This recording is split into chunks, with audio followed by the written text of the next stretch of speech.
Howdy folks, it is Diecastbuffet here again with one of the best paint schemes from 2021, the Armor All Chevrolet Camaro from Erik Jones. Here she is folks, brand new out of the good old box, and check out this hot rod. Look, this is easily one of the best, probably top 10 paint schemes of the entire year, the Armor All freaking Chevrolet Camaro. Look, I love this paint scheme. As soon as I seen the renders for this car to, run the Daytona 500, I said, dang it, we need a diecast for it, and how are we going to do that? I remember pre-ordering this car. I remember making a post about it during Speed Weeks or the Daytona rain delay, whatever it was. I remember making a post about it saying, guys, we got to get this diecast made. I truly thought this was not going to get produced. It's too good of a paint scheme to get made, There's so many paint schemes that don't get produced each year, and I truly thought this would be one of them. So, huge thank you to Lionel for actually getting this made, and Richard Petty and all the cats involved. So you got the Jones logo right there on the front windshield, Armor All, first Armor All diecast made in God knows when. Got the 43 right there. Interesting to note, the top of the 43 is blue, and the bottom has kind of a gray charcoal texture. Love this paint scheme, guys. This is a great looking hot rod. Bright orange. Very, very sharp stuff. Got the Richard Petty Motorsports logo there. And of course, now they are GMS Petty. If you're an Erik Jones fan, 2021 is a good year for you. You want to know why? Because as of right now, there's 6 of his cars getting made in the 1/64 scale, and most likely going to be a 7th down the road. So, I mean, that's a crap load of diecast for you to collect for your 2021 campaign. Got the Erik Jones decal right there, the American flag, Mac Tools, STP, and Columbia Outdoors. Armor All, Club Windham, whatever that is, Safety Clean, U.S. Air Force, 43, STP 50 years, Cup Series Goodyear. I wish there was a little bit of a brighter outline to that. Race car. The whole paint scheme pattern is very sharp. Bright Armor All orange. Kind of a very nice charcoal gray with some white stripes to kind of break it up a little bit. Even the whoosh has that charcoal and white. Now this bottom right here is supposed to represent a gradient, I'm thinking. Could be mistaken on that. It's a little bit sharp edged. Whatever it is, I could do without it, honestly. But that's okay. This one was released in the Authentics line pretty early compared to the Gold Series release, so a lot of y'all have this car already. But if you're one of the cats who don't, fellas, what are you doing? Please do yourself a favor and pick up this diecast. It's probably still in stock over there at Circle B Diecast. There's so many freaking Richard Petty Motorsports, GMS Petty, whatever you want to call them nowadays, paint schemes getting made. Like this one right here, the Petty's Garage joint with the proper roof 43 day glow. That's a beautiful car right there. Of course, the Tide Ride, the RP funding car, the Donington throwback 43, the John Andretti throwback, that one's getting made, and they're also making the Air Force car. I expected to make the Talladega Air Force car. So, I mean, there's just so many great paint schemes. If you want to get free shipping on any of them, guys, you know what to do. Free shipping code down below. Make sure to check that out, guys. I would greatly appreciate if you use my code DIECASTbuffet over there at Circle B Diecast at checkout. Any orders $20 or more, fellas, you know what to do. So over to the right side of this car, and check this out. I have no idea what that is right there. We see behind the driver or passenger side window that little plastic piece. That's actually really interesting.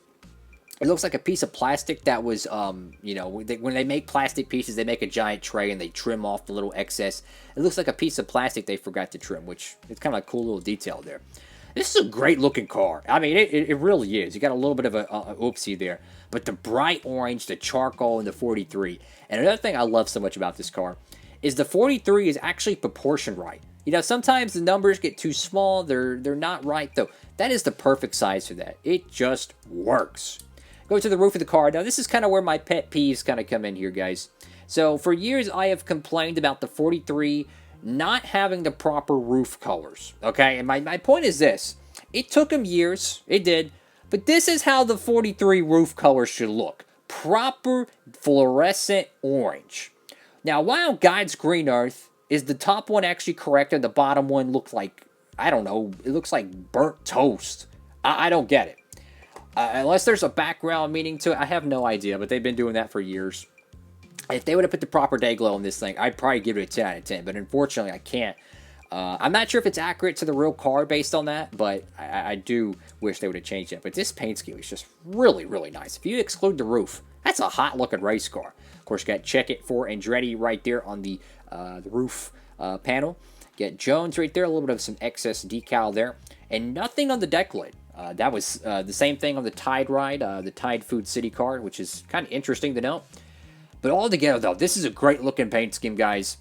Probably a top 10 car of the year. I mean, it just really is. It is easily the best Erik Jones paint scheme of the entire year. They ran at the Daytona 500. Unfortunately, he crashed out, I believe, during the wreck before the giant rain delay.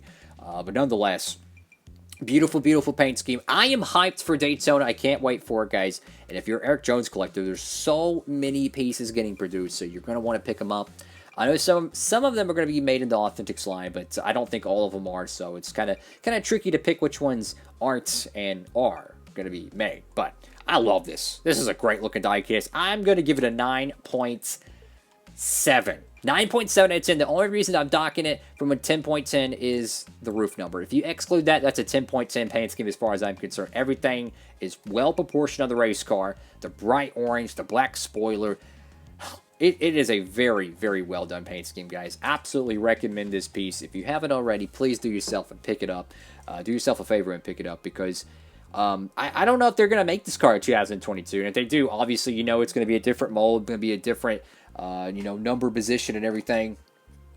But if you didn't, or if you can't pick up the Armor All car, the Petty's Garage would be a great addition. But look at the numbers on this one. And this is why the Armor All is going to be the GOAT car for 2021 for the Richard Petty camp. Look at the 43. Look how small it is on the Petty's Garage. Both of these cars are at the same distance, and you can see the 43 is significantly bigger on the orange piece. So that's why I said that why the Armor All piece is much more proportions. It just gives you more authenticity to their actual car. But nonetheless, great looking paint scheme. Thank y'all so much for watching. Hope to see you in the next video, whenever that may be. Got plenty of cars to review here on the channel. A bunch more coming out in January and February.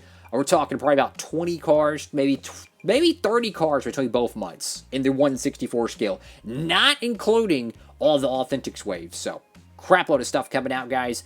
Thank y'all so much for watching. Hope you're having a fantastic day out there. And to all the cats out there watching, you're awesome.